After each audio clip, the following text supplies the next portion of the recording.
Hey everybody, this is Equals. Today we are going to be starting a new series, and what we're going to be doing is we're going to be making a turn-based RPG in Project Spark.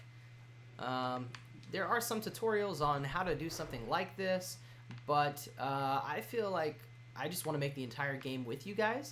So if you want, pull up your computer and or Xbox One, pull up this video right next to it, and as you're watching the video, you'll be able to punch in the code and make a game with me. So let's go on this crazy awesome adventure together. So I'm going to get a couple things planted in the world here and then talk about what each of them are going to be. We're going to have a few logic cubes that we're going to use. These are going to help the player know when it's their turn, when it's the enemy's turn, and it's also going to give us a master combat brain. Okay, so we're going to change this to red because this has to do with combat, and combat is evil, and red is an evil color. Yeah, that's it. So master combat, we're going to have another logic cube that we're going to call combat. We're going to have this logic cube is going to be called player turn, and this one is going to be called AI turn. So we are going to program some AI. We're going to have a player turn, we're going to have combat, and our master combat cube, which we'll just put right there. So the first thing that I want to do is get rid of all of these shenanigans here.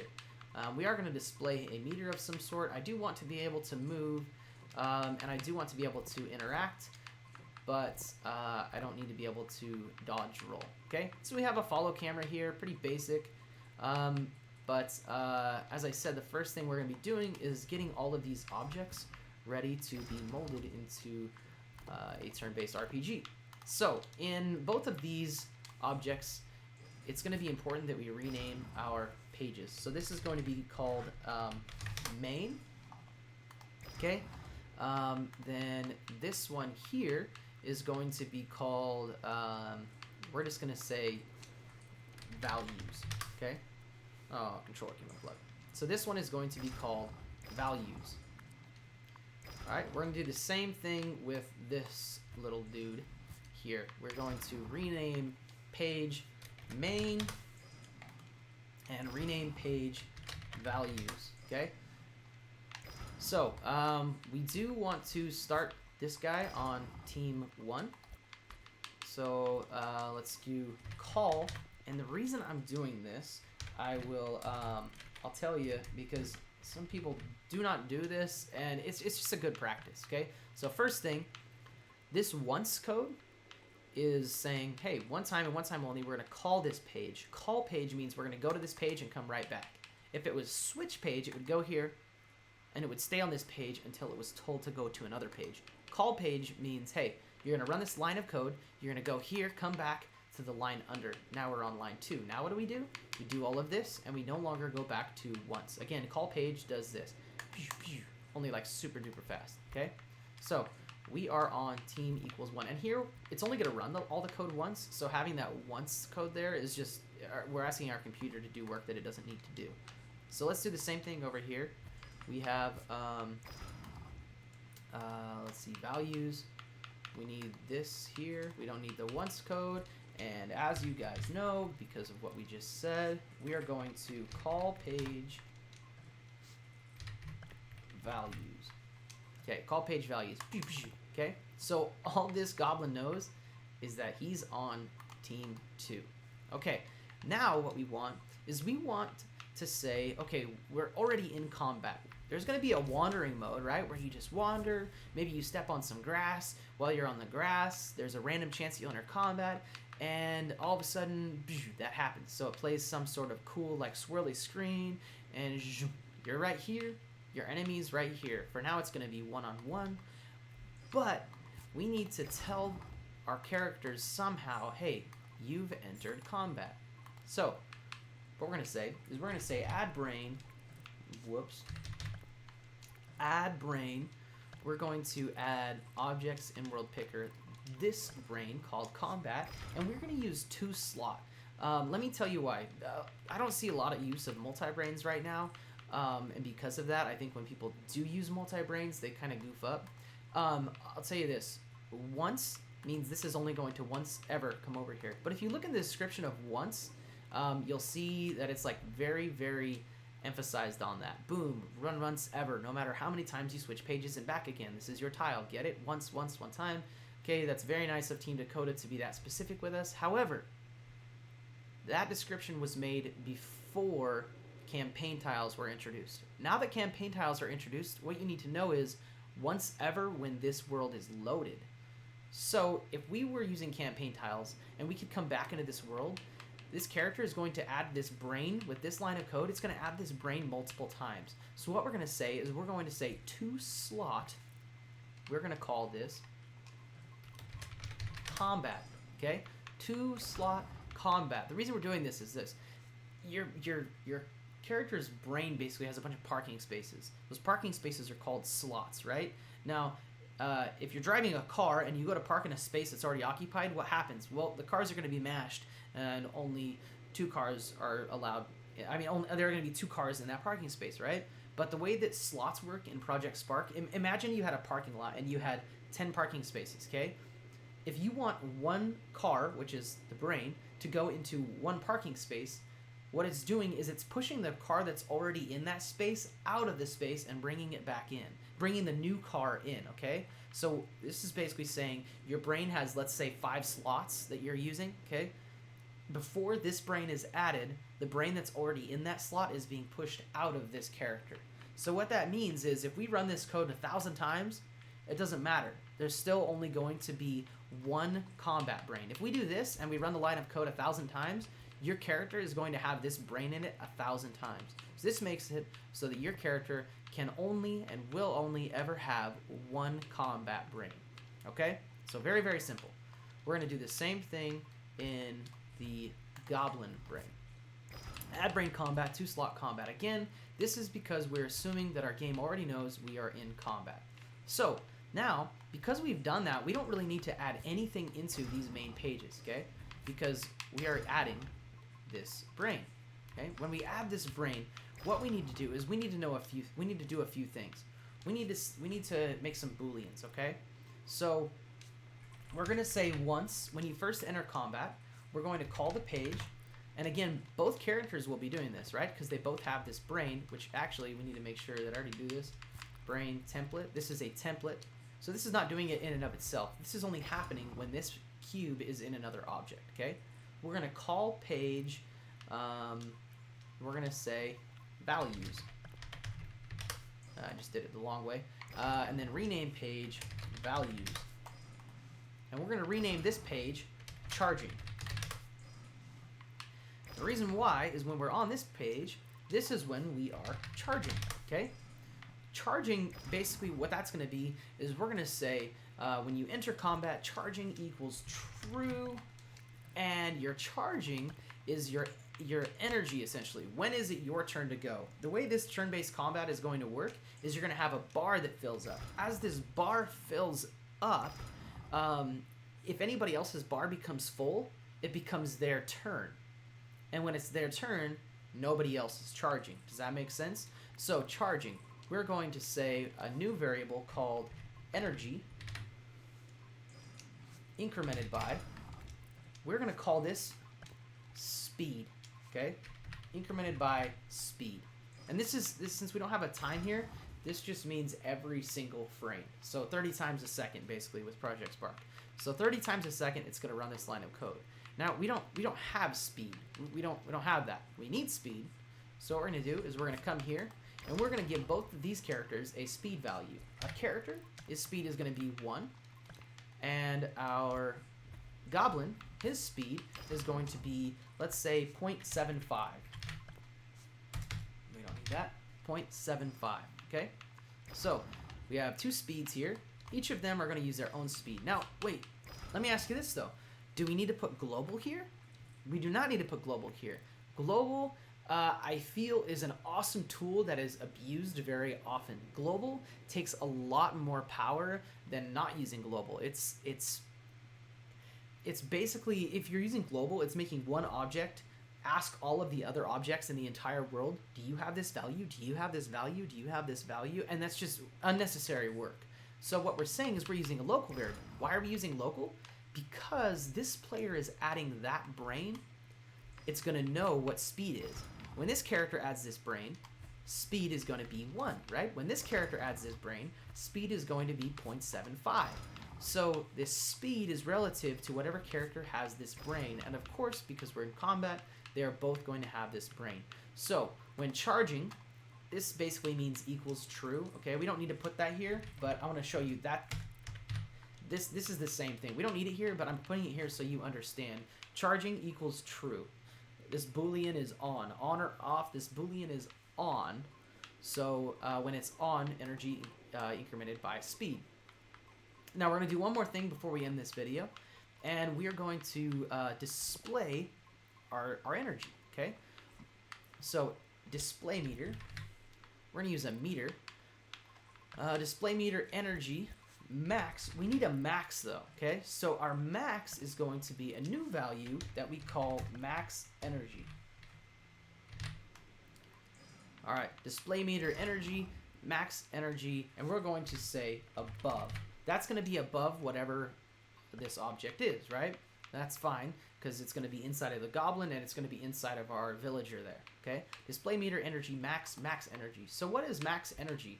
We're going to say once, because we're calling this page, right? Once, max energy equals 100. We need to make that number.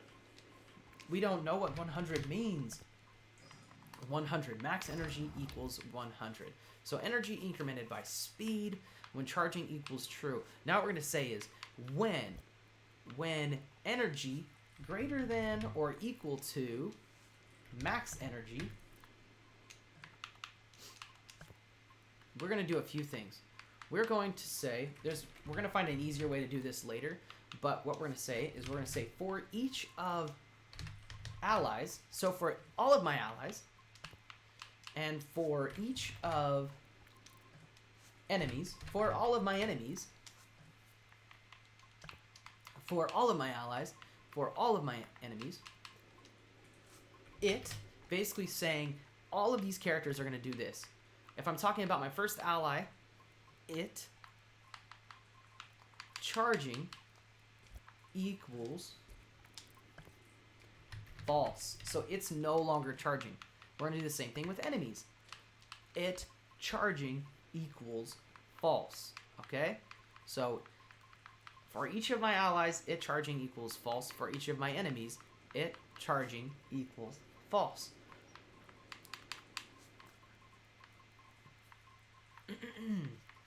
And what we are going to do is we are going to say on this last part here, my charging equals false. And we're going to say after that, we're going to switch page,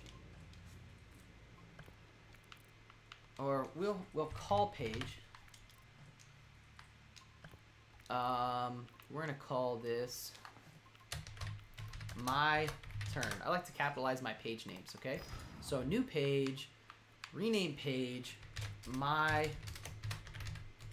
turn, okay? When you come to this page, what's going to happen is this. We're going to push brain. I'll tell you what push brain does in just a second. Push brain player turn. Player turn is going to be a template, and when this character has his brain, when something has his brain, this is all we're going to say. Do display. We're going to get objects, gallery picker. We're going to make something happen when it is our turn. Let's get, is there an arrow we can use? Arrow down. Above. Let's use, I always pick the wrong above when I go that way. So we're just going to use this modifier here. Display direction arrow down above.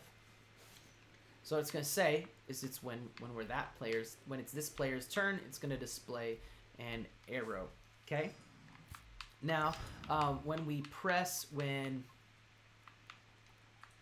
going to say when we press B, Oh wait, I wanted to tell you guys what push brain does. So I'll tell you what push brain does.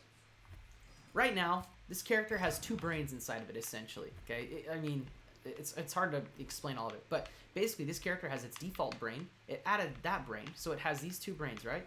But what we're saying is, hey, whatever's happening inside of this brain right now, whatever's happening inside of here right now, we're gonna push this brain into this object. So we're saying, hey, there's no longer anything inside of this character here, this object. There's no longer anything inside of it except for this. You know how I shared about the parking spaces to slot? What this is essentially doing, it's getting rid of all of the parking spaces and bringing in a whole new parking lot, okay?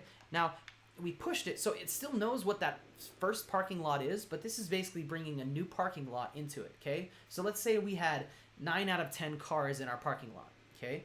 Instead of adding another car to that parking lot and making it 10, we're pushing that parking lot aside, and we're saying we're using a new car and a new parking lot, okay? I know that's a weird metaphor, but I hope it helps you understand that what's happening, the only thing that's active inside of this object is what is in our player turn logic cube. So it's going to display an arrow, and it's going to say when B is pressed. When we press B, we're going to do this. Pop brain. Okay, that's all we're doing. But what it's going to do, remember that old parking lot that we had with 9 cars in it? We kind of saved that. We have this new parking lot with 1 car in it, and it's this car. We're basically reversing everything we just did. Hey, we no longer need this new parking lot. Let's go back to the old parking lot. Bam, it's going to come here. But when we press B, there's something else that we want to do. We want to put our energy back to 0, okay? Our energy is going to equal 0, and we're going to pop this brain. We're going to go back to this brain. And we should end up back here because we just called page my turn. Could be doing things wrong here, but I guess we don't know till we try. So let's push the test button and see what happens. Our brains are filling up. Our energy's filling up. Now it's our turn. We press B. Cool. So it came back here. It worked. Everything worked fine. But we do need to add one more line of code. Okay? So we need to say, when we press B, we're actually going to add something else here. We're going to say that when we press B, we're calling a new page, calling a page that we're going to make now. And this page is going to be called end turn. Okay? And when we end turn, we're basically going to be running all of this code. That way we just have some more room. The reason I'm doing this is we have more room to work with now. So call end page my turn. And what we can do eventually is when A is pressed, call page attack. When Y is pressed, call page spell. But right now, when B is pressed, call page... What? My turn? Silly rabbit. End turn. End turn. Okay, we're going to call page end turn. Energy equals 0. Now what we need to say is, we need to say charging equals true. For each of allies, it charging equals true. And for each of enemies, it charging equals true. And my charging equals true. Okay? Now, we need to basically copy all of what's in this brain here, okay? So let's do it this way. Let's just get rid of this cube for now. We don't have anything in here. We're going to make a duplicate of this, and we're going to delete this brain, and we're going to rename this one AI turn, okay? But what we need to do is we need to create some functions in here that make this a little bit different. We're going to say countdown timer 2. Countdown timer 2, call page end turn, and we're going to basically reset everything. So we're going to say that instead of when you press the B button, it's an AI. It's going to do everything in and of itself. We can use essentially the same brain here, only we do everything like button commands with things like random number. Replace button commands with like random numbers and countdown timers and such. Okay, so let's test this. As long as it works, we'll end this video and we will anticipate a new video. So this is charging. Bam. Okay, our goblin is no longer charging. It's our turn. Okay, we can no longer move the camera because all we have inside is that brain. Now we press B. What's going to happen is it's no longer going to be our turn, and everyone's going back to the charging phase. Bam. Now, after 2 seconds, should come back to... Oh, wah, wah, wah. And why? Oh, I pressed B. Did you see that? I pressed B. I pressed B. Now it happens. I know why I did that. Because we have the goblin adding the player brain instead of the AI brain. Now, what we need to do is this, okay? We need to make sure we do this. Call page my turn. When team equals 1, push brain player turn. When team equals 2, push brain AI turn. Okay? So let's test this.